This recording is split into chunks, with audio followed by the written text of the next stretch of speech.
All right, welcome to the Jim Acosta Show. It's another day that ends in Y in the Epstein Gate cover-up. Trump said he would release the Epstein files. That hasn't happened.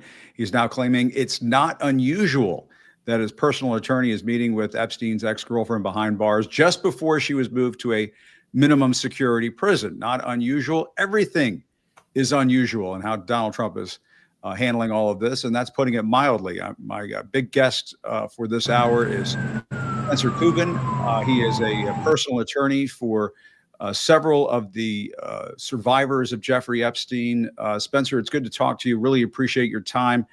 I guess, first of all, how has been the reaction from some of these Epstein survivors that you're in contact with? I guess ever since this controversy got started, what was it, about a month ago, when the Justice Department put out that memo saying there's nothing to see here with the Epstein files, and they tried to sweep it under the rug. Yeah, well, thank you for having me on, Jim. I do appreciate it. You know, a lot of times what gets forgotten in this whole story is, frankly, the victims. We're talking about, the drama surrounding Epstein and all of the people involved with Epstein, but it's really about the victims and what happened to them now going on almost 20 years ago, right? So this story has been around since its inception about 20 years ago when this whole thing broke out. These are victims who have been disappointed by the federal government on repeated occasions, right? If we go back to the origination of the story, these victims were disappointed because the state attorney refused to prosecute the case originally. Then the FBI picked up the case and promised them they would prosecute it, and they didn't. And then they're disappointed because the FBI enters into a sweetheart deal with the U.S. Attorney's Office and Epstein. And then they're disappointed again years later when he's rearrested and they allow him to somehow die in jail. And now they're just being disappointed yet again by the Trump administration, promising to release information about co-conspirators that we know exist. We know they're out there, and they're still playing hide the ball. It's frustrating. They have been continually frustrated. And now for most of their adult lives, they've had no justice. Yeah. And it's very strange the way Trump has behaved in all of this. I mean, he looks like somebody who has something to hide. I've said that repeatedly on this show. I don't think that that's a stretch. I think that's a perfectly fair thing to say. I mean, this is somebody who said during the 2024 campaign and before that he was fine with releasing the Epstein files. Multiple people who now serve in his administration, Kash Patel, Pam Bondi, and so on, all said the same thing. J.D. Vance, who's apparently having this strategy meeting tonight. And then, to talk about this Epstein stuff and how they're going to roll it out, I suppose. But, then Todd Blanche, Trump's personal attorney now, Justice Department lawyer, top lawyer at the Justice Department, goes down to meet with Ghislaine Maxwell. And just a few days later, she's moved to a minimum security prison. And I'm sure you've seen this, Spencer, but let's play it for the viewers. Trump was trying to blow this off yesterday as no big deal. He said it's not unusual that this whole thing took place. Let's listen to that. Just a very highly thought of person, respected by everybody. And I didn't talk to him about it, but I will tell you that whatever he asked would be totally appropriate, and it's not an uncommon thing to do that. And I think he probably wants to make sure that, people that should not be involved or aren't involved are not hurt by something that would be very, very unfortunate, very unfair to a lot of people. But I will say this, Todd Blanche is one of the most highly respected people you'll ever meet. So I know this. I didn't discuss it with him, but anything he talked about with her or the fact that he did that, not unusual, number one, and most importantly is something that would be totally above board. Yeah, not unusual, Trump says. What do you think? I mean, how many different things about what he just said are just not correct? I would start with the not unusual part. It is unusual. It's highly unusual. Look, the transfer of her from one facility to another, that did not occur, or the fact that that was going to happen didn't happen after the interview. My guess is, in dealing with these exact kind of cases, in fact, I had a sex trafficking case where I had to conduct a deposition, sworn testimony of a sex trafficker that was behind bars in jail just last week. And he came out of his cell. He showed up for the deposition, says, "I'm not talking to you." They don't have to talk to anyone. Ghislaine Maxwell did not have to talk to the DOJ. She could have just refused it. My guess is her lawyer probably said, if you want her to talk to you, you better give her something. What can you give her to convince her to talk to you? And they probably rolled out the offer of transfer to a nicer facility in Texas and said, look, if she gives us the time and talks to us, we'll agree to a transfer so that she can go to a nicer facility. So it was a strictly quid pro quo. That's how these things work. When you have a bargaining chip, even if you're an inmate, you're going to play it. But Yeah. you don't conduct an interview with someone who's a convicted liar. Nothing that woman says can be trusted. Nothing. Yeah. The only thing that we can trust and the only thing the victims want to see is the evidence, the physical evidence, the videotapes that we know the FBI has over thousands of hours of videotapes taken inside the mansions, the documents, right? All of those investigative memos that the FBI has done. That's what needs to come out, not a lying, convicted sex predator who is going to get up and lie to save her own tail. Yeah, and what do you think they're trying to hide here? I mean, what do we think is in those files? I mean, is there anything that you can share in terms of what your knowledge is? I mean, I know you probably can't get into names and that sort of thing, but maybe you can. I don't know. But what can you share? What do you think they're hiding? Here's what I can say with certainty, because this is generally in the public domain at this point after this many years of, little bits of information leaking out. Yeah. We know that a number of people visited the mansions that he had in Manhattan, in Palm Beach, in New Mexico, and in the Virgin Islands. We know that a number of very famous people, politicians, actors, notable individuals have flown on his jets back and forth to different locations. Royalty, including and up to royalty. So those people that are out there already, we know that they traveled and were traveling within his circle. Epstein's orbit always contained young girls. Wherever he went, he had young, teenage, young girls around him everywhere. So if you're traveling with Jeffrey Epstein to Jeffrey Epstein's home, it would have been impossible for anyone in that orbit to not see what is happening around you with these young girls. It's odd, right? Yeah. You should never, if you're a politician or a famous individual, want to be caught around somebody who has a cache of young girls around him. It's just odd. That's even if they didn't do anything inappropriate. It's just inappropriate to be friends with a guy. And then we know that there were individuals, including royalty, that were socializing with him even after he was convicted here in South Florida. After my cases were finished and he then pled guilty and got the sweetheart deal, he still had people that were socializing with him and pretending like it never happened. Yeah. Well, and I mean, it's been reported that Donald Trump flew on the plane. And, I don't know what you can say about that, but in the cases that you dealt with, the victims, the survivors that you represented, were there any dealings with Ghislaine Maxwell? Was she in the picture at that point? And what do those folks, and I feel terrible for them, these victims, these survivors, what do they say about Maxwell?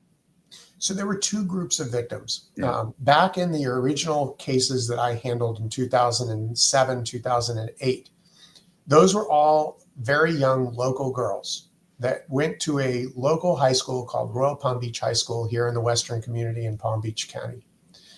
These girls were ages 14 to 16 years old, who were convinced to come out to the mansion on Palm Beach Island back in the early 2000s. And ended up in a situation where Epstein had them, get undressed and naked massages and whatnot at his home here in Palm Beach. They did not interact with Maxwell. They interacted with recruiters that were working in the Palm Beach mansion that were young girls in their 20s who had recruited them, essentially working in this recruiting scheme. Yeah. Those recruiters would work with Maxwell directly. And Maxwell would train the recruiters how to get young girls. And from time to time, Maxwell would also reach out and find young girls to recruit and bring back to Epstein and again, to become victims. We had evidence in one of our cases where Miss Maxwell literally was in a car with another witness and stopped the car in the middle of the streets and saw a young girl walking on the street in a little high school uniform, stopped her, gave her her number, and said, "You should call me. I work for a guy that handles models, and we love, you're beautiful, and you need to come visit us." That's what she was doing. She was hunting. In addition to that, I had one victim who went public, Caroline Kaufman in New York, and she was recruited out of a horse show in upstate New York and brought to the home in Manhattan. And she was actually attacked sexually by not only Epstein, but in addition, Miss Maxwell. So Maxwell was not only just recruiting victims, but she was playing a part actively in the abuse of victims. And so what are your clients saying when they hear that there's this very strong speculation that Donald Trump is going to pardon her, that there's going to be a quid pro quo? I mean, according to ABC News, during her interview with Blanche, she said nothing would be harmful to Donald Trump, telling Blanche that Trump had never done anything in her presence that would have caused concern. This is according to sources familiar with what she said. This is what they're telling ABC News. Sure. Now, yeah. So let's parse that. Yeah, that's very self-serving sounding. Yeah, let's go ahead. Parse that statement for a minute. Yeah, please. Yeah. Right? She says that I didn't, meaning her, she didn't see anything that she found inappropriate. She didn't find sex trafficking inappropriate. She didn't find raping young girls inappropriate. So how are we to utilize her judgment of what is and is not appropriate to determine whether or not she believes someone, Trump or anyone else, did anything appropriate or not? And again, she said very carefully, I didn't witness anything, which means that if she provided a young 14-year-old to someone, anyone, right? Let's not say it's Trump. Let's say it's Mr. Jones. And Mr. Jones takes this 14-year-old behind a closed door. I don't know what's happening behind that closed door, but I have a strong idea what's happening because of the sex trafficking that I've been doing for the last 10 years. So look, there are so many ways that her attorney can coach her to give answers that may be helpful to the administration, but yet are still subverting the truth. That's why videotapes, documented evidence, that's what the victims want released, not some liar who's going to testify just to save her skin. Yeah. And I mean, those files are kind of a mother lode, right? I mean, they have a lot of very important information in there. Absolutely. And this is what the survivors want. This is what they've been asking for years. And we have always advocated the co-conspirators are just as guilty and should all be brought down and should have been brought down when Epstein was convicted. Yeah. And what do you think is the potential if Ghislaine Maxwell is pardoned, if she is set free? What do you suspect the blowback to be like, the reaction to be like? It would be absolutely unbelievable and an atrocious miscarriage of justice. I mean, it would just be absolutely awful for something like that to occur. But again, there are ways that the administration can do it without having a large blowback. In other words, to minimize the blowback, the administration could say, look, if you testify and keep everything about Trump quiet and say he didn't do anything wrong, then what we'll do is we'll commute your sentence. And immediately before Trump leaves office, the day before he leaves office, he signs a commutation and her sentence is over, thus decreasing her sentence to 3.5 years from now or 4 years from now, getting released. Yeah. That's a way he could do it and not care about the blowback at that point because he's walking out of office. Yeah.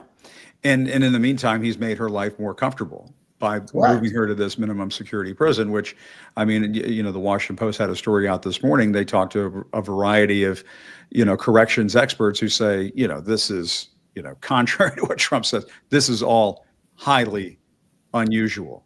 Of course it is. It's incredibly unusual. It violates the Department of Justice and Department of Prison's own standards and protocols for who can be and who cannot be transferred to a facility like this, which is infamously known as Club Fed.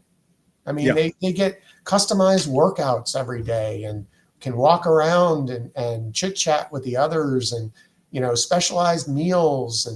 And it's a hotel that they just can't leave. Yeah.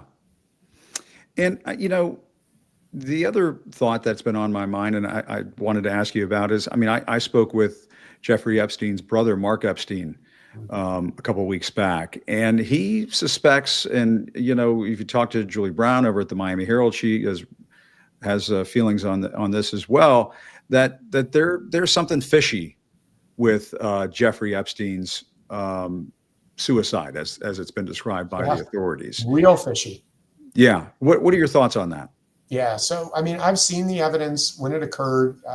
You know, I had a number of people that reached out to me because of my connections with the case for so long and for so many years. I actually had a former guard that was at a fairly high level at the institution where he was being held. Now, the guard that called me made it clear he wasn't working there at the time. He had left and retired. But the way he explained it to me was that this was a prison within a prison within a prison. I mean, it was the most secure prison that we have here on the East Coast of the United States.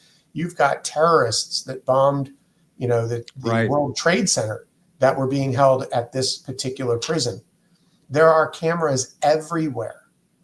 And for Jeffrey Epstein to be able to allegedly commit suicide in a facility like this, you would have had to have a massive failure within the system. And they said that cameras weren't working. Right. 2 guards fell asleep. His cell was littered with bed sheets and wires and pills and all kinds of things strewn about his cell. He had just been removed from protective custody on suicide watch, where he would have had a second roommate or a cellmate that was in with him. So all of that had to occur, which means that it was a massive failure on the part of Department of Justice, which they never investigated the failures, and nobody has been reprimanded as far as I've heard. Yeah. Or he didn't commit suicide. And the one piece of physical evidence that has me convinced that it wasn't suicide is a picture from his autopsy showing the ligature mark on his neck. That is the most convincing evidence I think I've seen, because unfortunately I have seen in my career suicides and autopsies before. And when you have a ligature mark and somebody is hung, the ligature mark is at an angle because they're hanging from the second rung of the bunk bed, which is where they claim he had hung himself. And that ligature mark is going to be angled. If you look at the ligature mark that he had, it's straight across his neck, almost as though it was from directly behind him. That, again, physical evidence is what I rely upon, not people and testimony. That physical evidence does not comport with a suicide. So it's highly suspect. And, you know, look, all I would say is that I hope Ghislaine Maxwell has evidence that's protected somewhere, physical evidence that she can use to protect her own skin, because I wouldn't be surprised if she doesn't make it out alive either. Yeah, no question about it. I mean, that's been on my mind too, is, you know, what happens to her. But, you know, when you mentioned the evidence, the physical evidence from the prison where Epstein was being held, there's also this issue of missing footage, missing security camera footage. Pam Bondi apparently put out this excuse that, you know, 1 minute of every day there's a gap in the security camera footage. And then just the other day, CBS News reported, I'm sure you saw this, that the FBI apparently is in possession, or the Department of Justice is in possession of the full video, that there is not a gap missing in that video. And so there are all these crazy questions that are emerging in this case. And it just begs the question, what are they hiding? What are they covering up? Why won't they release the files? It seems to me the public has at least the oversight committee up on Capitol Hill in the House of Representatives should have the ability to review that footage and see, you know, what the unedited footage or the unaltered or whatever it is footage looks like. Because that sounds strange too. The footage doesn't show inside of his cell, though. Right? That's right. The footage shows outside of his cell, people entering or leaving, or, you know, That's That's not right. going to be the penultimate footage that you would want to see. You'd want to see the footage from inside of his cell. And apparently those cameras weren't working. Yeah. Right. So who the heck knows? And Yeah. and look, as far as the congressional oversight, one of the things that I think is important to note that's missing from the subpoenas that were issued by Congress, I did not see where they have issued a subpoena for Alex Acosta. Alex Yeah. Acosta was the lead prosecutor at the Southern District of Florida. He's the one that shut out my clients and didn't tell them that this deal was going down. He's the one that negotiated the sweetheart deal and signed off on it. He's the one that the federal judge here in Miami said violated the Crime Victims' Rights Act by failing to inform the victims that they were negotiating a deal. Yeah. And Trump strangely made him the labor secretary. I remember this because Where's his subpoena? where is Alex Acosta? And I as I often point out, no relation here, but No relation. Yes. no relation, but I do think that that's a very important point because you're right. The Oversight Committee Chairman James Comer put out those subpoenas and he asked for Bill and Hillary Clinton and all these attorneys general and so on, but not Alex Acosta. Why not ask for What's the up with that? lead prosecutor Yeah. who's seen all the evidence? He's seen it all because Yeah. he had to. He prepared a 40-count indictment that we still haven't seen. They buried the indictment. So what's your sense of how this is going to play out? Do you think Maxwell cuts a deal? She's sprung loose. She's pardoned. I know you thought that maybe it might happen towards the end of his administration, but that's a long time for her to be cooling her heels inside Club Fed.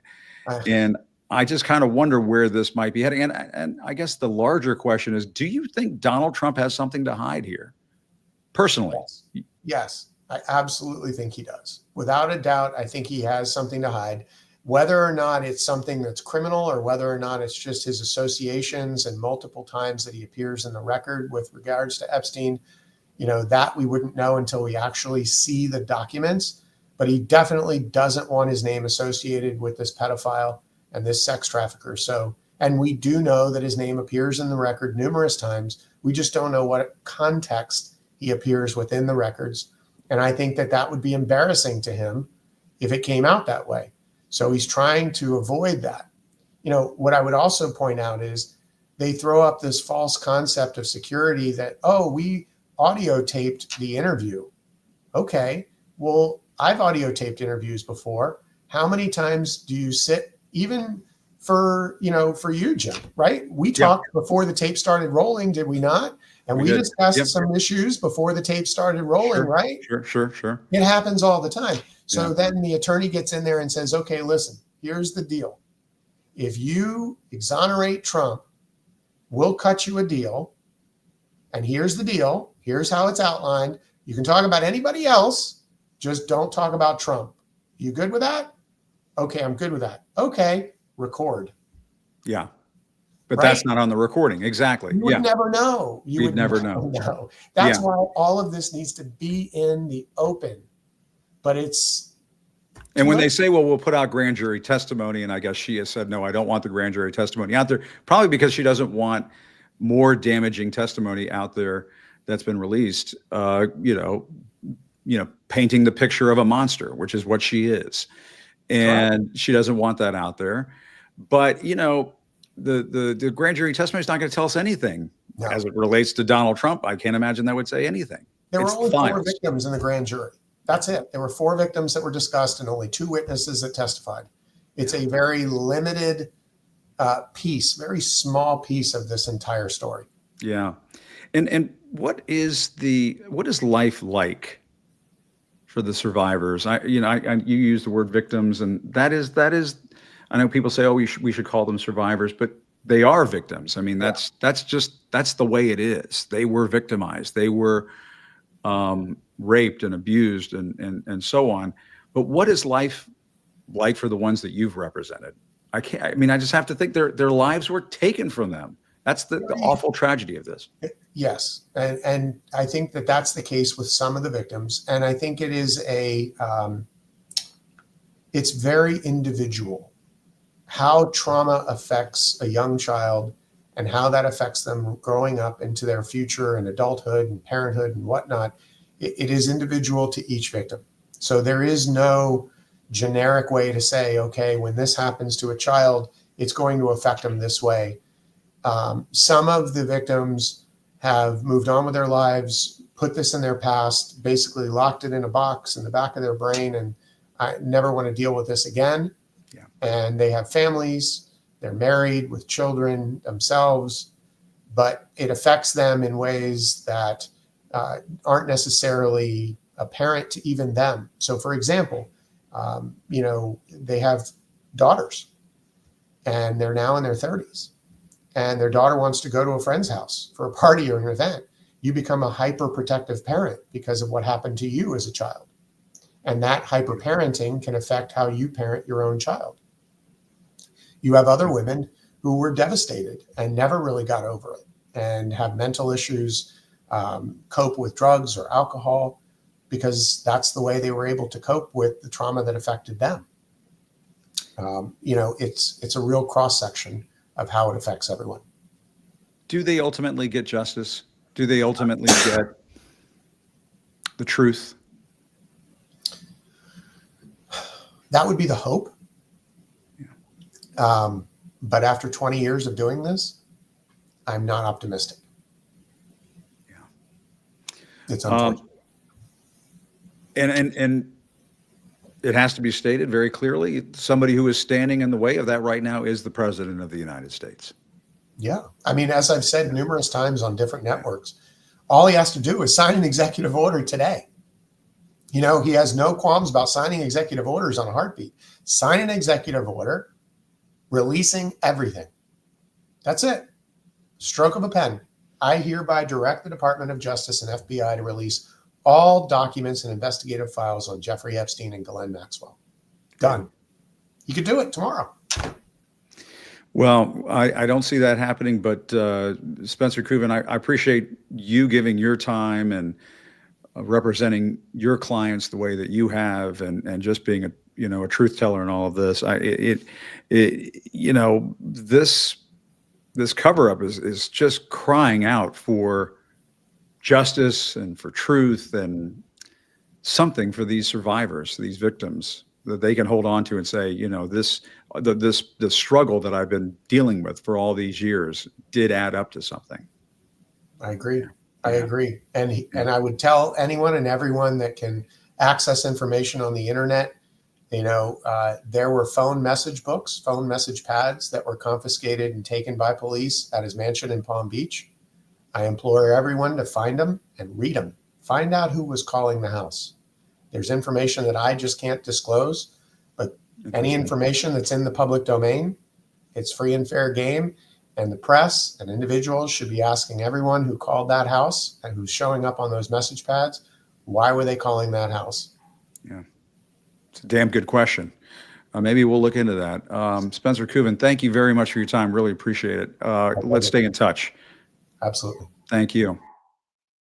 And so, it's hard to hear an attorney for these victims, these survivors, to say that he has his doubts as to whether we're going to get to the truth, get to justice in all of this. And justice includes the people who were a part of this being held accountable.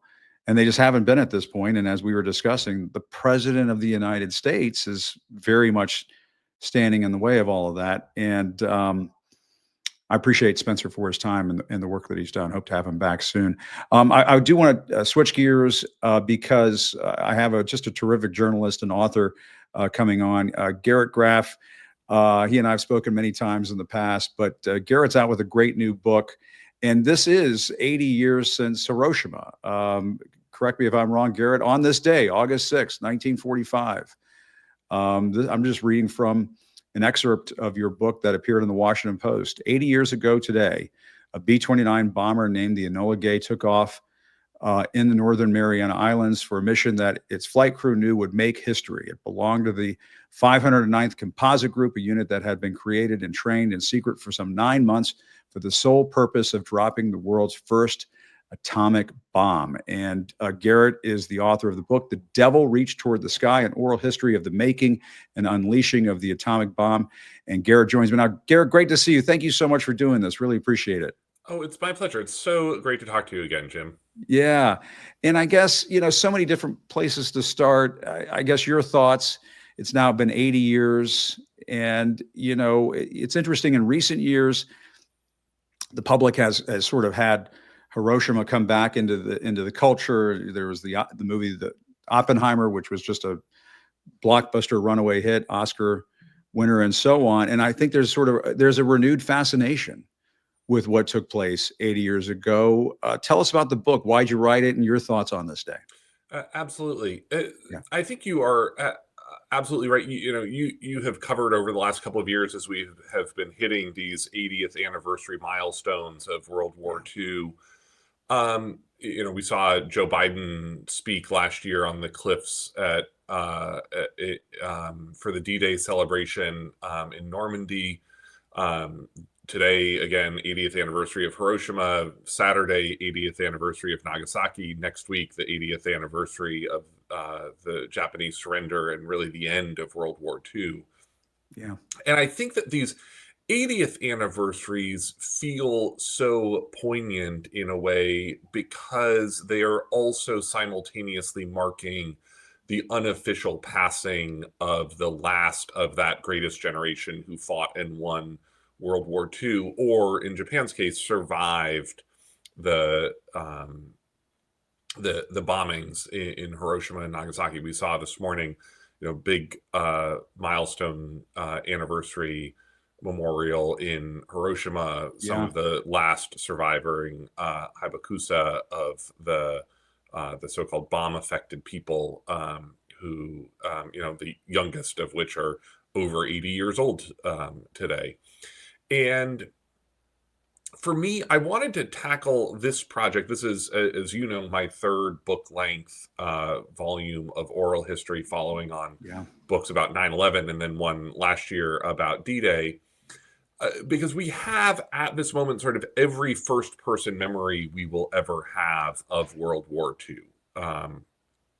And I think it's important to...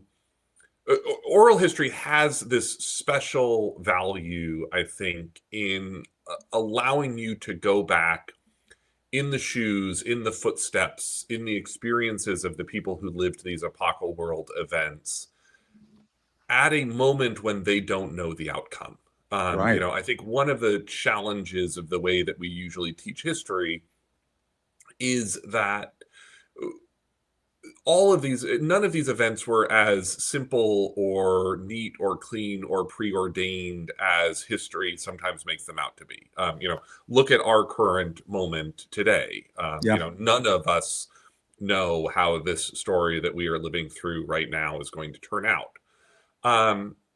And I think, to me, the value of this project is to go back and take a reader who is never going to know the events of World War II in living memory and going to experience them only as history, but put you in the shoes of what these decisions and moments were like when we didn't know who was going to win World War II, when we didn't know whether Adolf Hitler was going to develop the bomb first, and we didn't know whether the atom bomb would work at all. That's right. No, and it's extraordinary. And I was just reading these excerpts this morning, and of course, I'm going to pick up your book like everybody else. But I mean, you do include this oral history that offers these quotes from the crew members on the Enola Gay, and just feel free to jump in and correct me if I'm reading any of this incorrectly. But Tibbets says, at one point, I'm just reading from Tibbets, one of the crew members, with the release of the bomb, the plane was instantly 9,000 pounds lighter. As a result, its nose leaped up sharply, and I had to act quickly to execute the most important task of the flight, putting as much distance as possible between our plane and the point at which the bomb would explode. And, this, Sweeney chimes in after the bomb is dropped and explodes. The sky was bleached to bright white, brighter than the sun. I instinctively squeezed my eyes shut, but the light filled my head.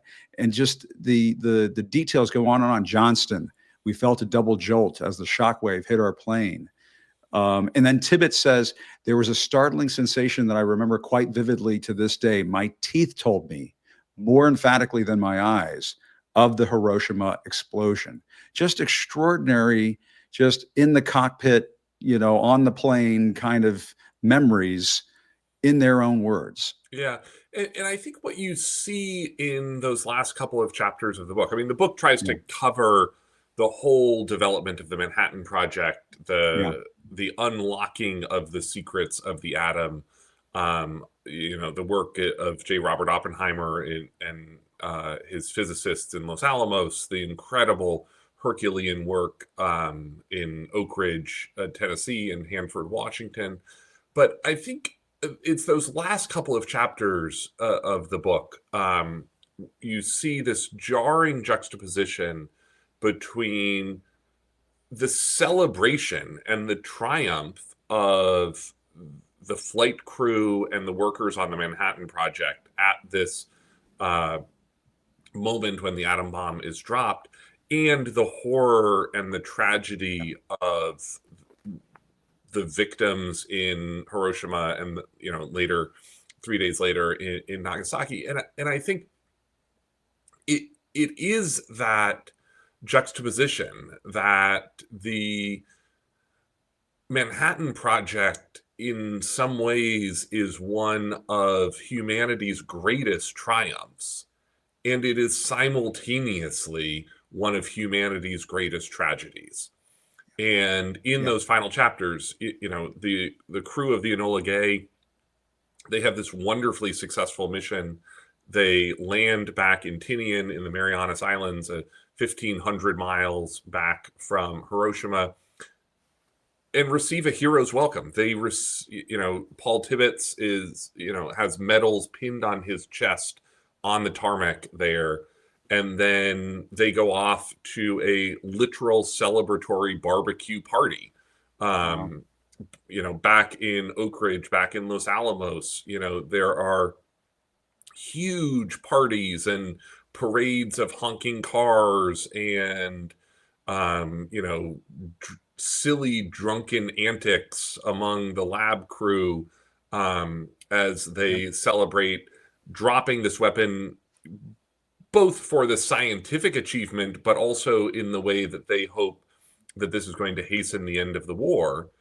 And then back in Hiroshima, you have, a city being consumed by a firestorm with hurricane force winds. That photo that you popped up on the screen a few minutes ago of that cloud.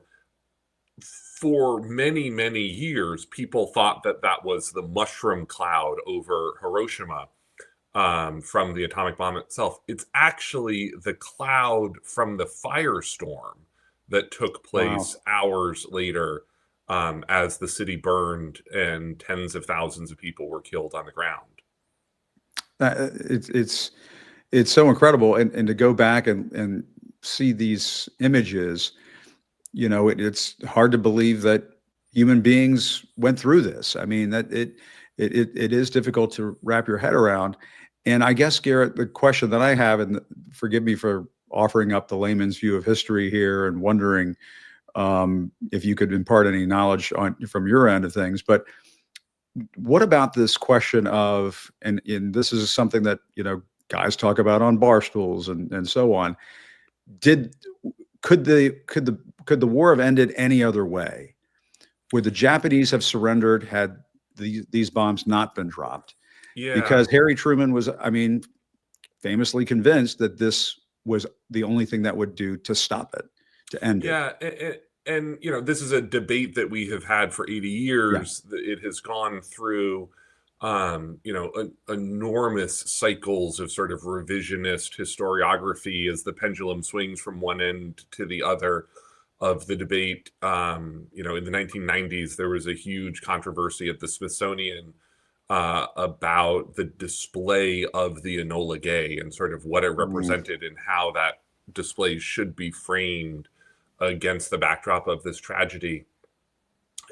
And I've sort of come to think about it in a couple of different components, because I think the fundamental question is unanswerable, but there are sort of facts that we can tease out of it. A big part of this debate is the dropping of the atomic bomb the last act of World War II, or is it the first act of the Cold War?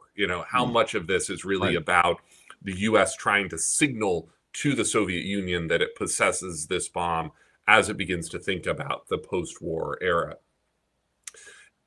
The bomb definitely saves American lives. It foreshortens the war. You'll hear a lot of people sort of throw around this number of 500,000 casualties or 1 million casualties if the U.S. ever actually had to invade Japan. There are reasons to doubt those numbers, but the numbers would have been large. At the same time, I spent a lot of time in the book looking at what I sort of call the permission structure of the end of the war, which is the scale of World War II is almost unfathomable in its death and destruction. This is a war that kills in the neighborhood of 60 million people, 2%, 3% of the entire world population at the time. This is, 15 million combatants, 45 million civilians, numbers so large that we still round off the number of Chinese dead to the closest 5 Right. million because we don't really know what the actual number is. Through that spring, the U.S. is engaged in firebombing Japanese cities and towns. And the deadliest day of World War II, the deadliest day of human conflict in history, is not the dropping of the atomic bomb. It's Operation Meeting House, the bombing in March of 1945 of Tokyo, where in a single night of incendiary raids, we firebomb the city and kill 100,000 Japanese in a single evening. Wow. Over the course of the rest of that spring and summer, we bombed 66 other cities, down to, cities, the rough equivalent of, in U.S. terms, Butte, Montana, Seattle, Los Angeles, Des Moines, Grand Rapids, destroying, 50, 60, 70% of those cities in single nights of bombing. So much so devastatingly so, that U.S. war planners end up having to save Hiroshima, Nagasaki, and a few other cities to demonstrate the atomic bomb on, because if we firebomb the cities first, there's not going to be enough of the city left in order to drop an atomic bomb on it. And one of the sort of weird sets of the quotes in the book are the memories of people in Hiroshima and Nagasaki wondering why no one has bothered to bomb their city yet, over the course of the spring and summer of 1945.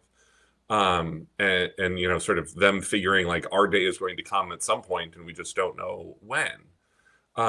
Japan is also in that summer facing a massive food shortage. The rice crop is collapsing. The naval blockade that the U.S. has instituted is heading the country towards widespread famine. It's on track for 200,000 civilians a month starving to death.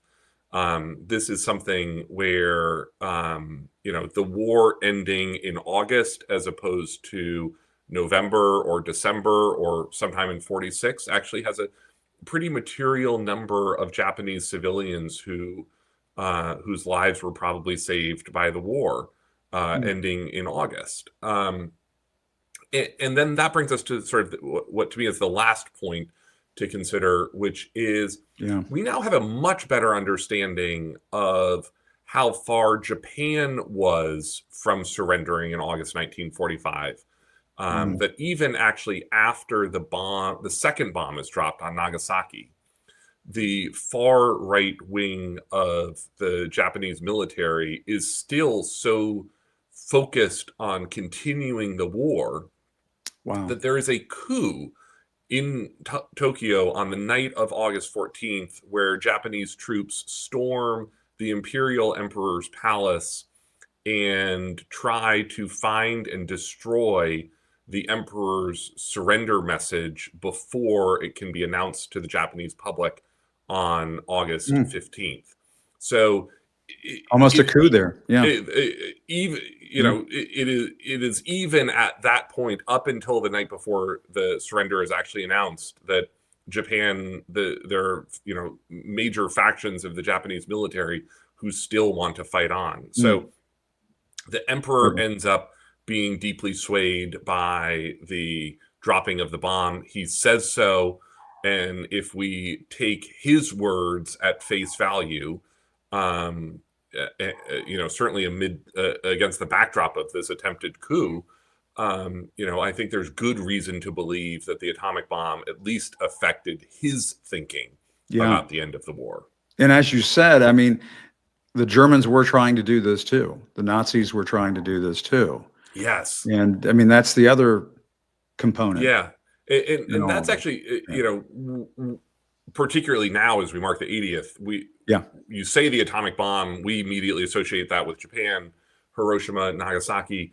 But the genesis for this project is absolutely rooted in the war in Europe and the rise of the Third Reich. And it is it is this wave of mostly Jewish refugee scientists coming to the United States in 39, 40, 41, fleeing the enveloping cloak of fascism, fleeing the anti-Semitism of Hitler's Third Reich, showing up on our shores and telling our government and telling our military, hey, guys, you got to get on this atomic bomb thing, because we know Werner Heisenberg back in Germany, he's our friend, he's our colleague, he's at work on this. And if Hitler gets the bomb first, the whole world is going to be different. And Jim, I think one point I want to sort of just pick up there that I think has this really important modern relevance to us is the way that almost exactly 80 years after the Manhattan Project, after the atomic bomb, we are watching the Trump administration undo exactly the institutions and systems of relationships that the Manhattan Project really gifted to the United States, which is this relationship between government and higher education and science and research communities that did not exist before World War II, and became a central core strength of the post-war age. And I think it arguably is what really allows us to be the economic superpower that we become after the war. And it's being deconstructed right now. That and those we are alliances, watching those partnerships. I mean, you see the headlines every day now. Scientists saying, "Well, maybe I'll do my work overseas," and so on. Didn't mean to interrupt, but yeah. Yeah. And I think, to me, there is this, again, part of the reason I hope people sort of can read this book and think about this time and its relevance today.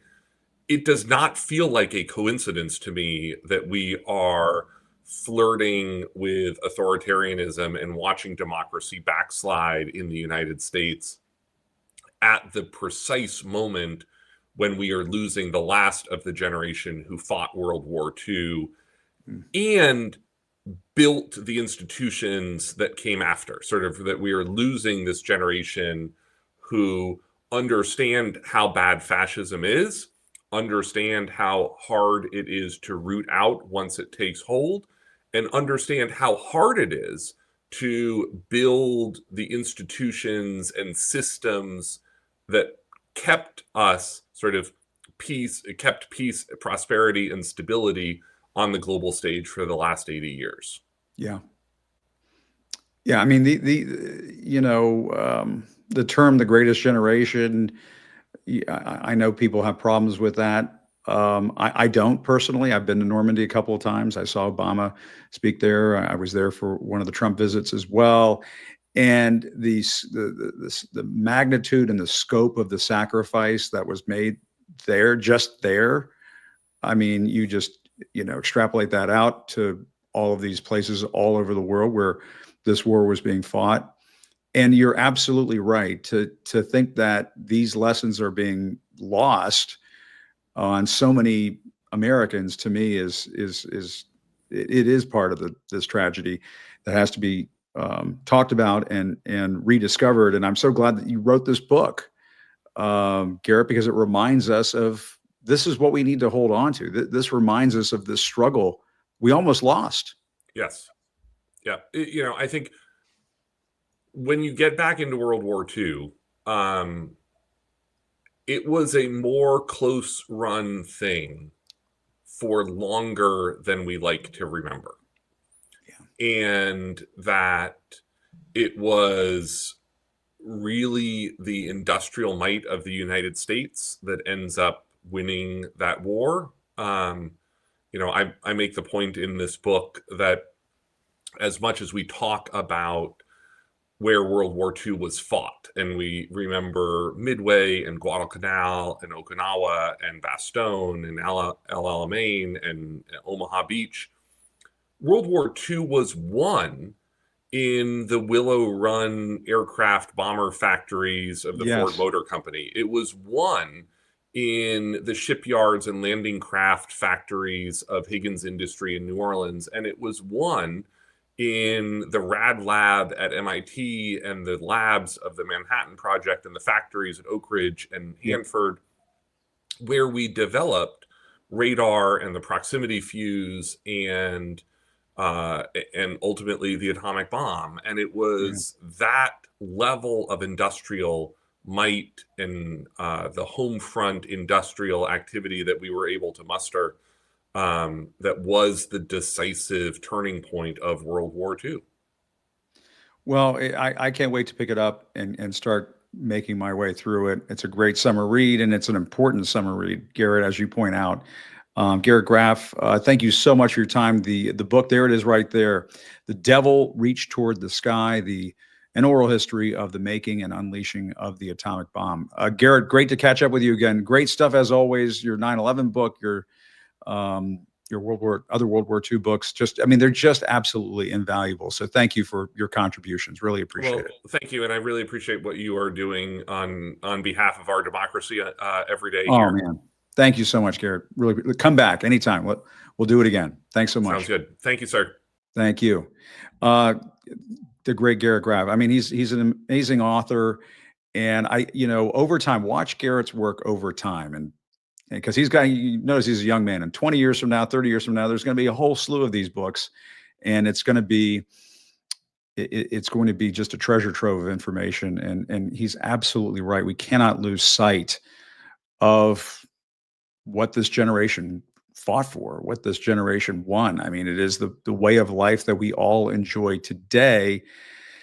And it leads me to, close on, some thoughts that perhaps are not so optimistic and inspiring. I mean, perhaps you saw this yesterday when Donald Trump was walking around on the roof of the White House. We'll show this in a second here. Doesn't he have better things to do, first of all? I mean, there he is. He's walking on the roof of the White House. He's being asked all these questions by reporters and so on. I mean, honestly, I'm not really sure he made a whole heck of a lot of sense up there, but he's been acting like somebody who thinks he's not leaving. I mean, that's the point I want to make at the end of this program. Donald Trump is acting like a president who's going to be making the White House his personal residence for as long as he's here on Earth. And, just the other day, the White House released images of this proposed $200 million ballroom that they want to, there it is right there with the gold chairs and the golden chandeliers. It looks like an extension of Mar-a-Lago in Palm Beach, Florida. Let's face it. It's gaudy. It's tacky. It is the stuff of emperors. It is the stuff of an authoritarian leader. This is his view of what America is. And of course, you look at the Oval Office. I mean, I've talked about this a number of times. There's enough faux gold, fixtures in this Oval Office these days, to make Napoleon blush. And it just makes you wonder, picking up on the conversation that I was having with Garrett Graff a few moments ago. This country fought a war that ended with an atomic bomb being dropped on Hiroshima and on Nagasaki. And as Garrett was mentioning a few moments ago, nearly did not end the war because elements of the Japanese military did not want to give up the fight, even after 2 atomic bombs were dropped on their country. And the people of this country, scientists, industrialists, of course, our soldiers, they pulled off a miracle in saving this country from darkness, from saving this country from the Nazis, saving this country from emperor rule. And here you have Donald Trump sashaying across the roof of the White House, hoping to make more changes there. They recently paved over the Rose Garden. He's installed these giant car dealership looking American flags. We all love the American flag, but they look like they belong at a car dealership. And I don't think he quite understands that this time around, he's going to have to give it up. He's going to have to give it up. Last time around, he didn't want to give it up. He tried to overturn an election. He tried to incite an insurrection that resulted in a day of violence and shame for our country because he didn't want to accept the results of an election, because he thinks he's a king. He thinks he's an emperor. But no amount of gold leafing and golden ballrooms and whatever the hell he was doing up on that roof makes you an emperor, Donald Trump. None of that makes you a king. Makes you tacky, makes you gaudy. There's no question about it. Makes you a dictator wannabe, that's for certain. But it will never make you a king. It will never make you an emperor. The best of this country defeated that decades ago. I want to thank Spencer Kuvin for coming on the show and all the work that he does representing survivors of Jeffrey Epstein and Ghislaine Maxwell. I also want to thank Garrett Graff. Please check out his book. It's terrific. Really appreciate everybody tuning in. Thanks so much for watching. Still reporting from Washington, I'm Jim Acosta. Have a good evening. Good night.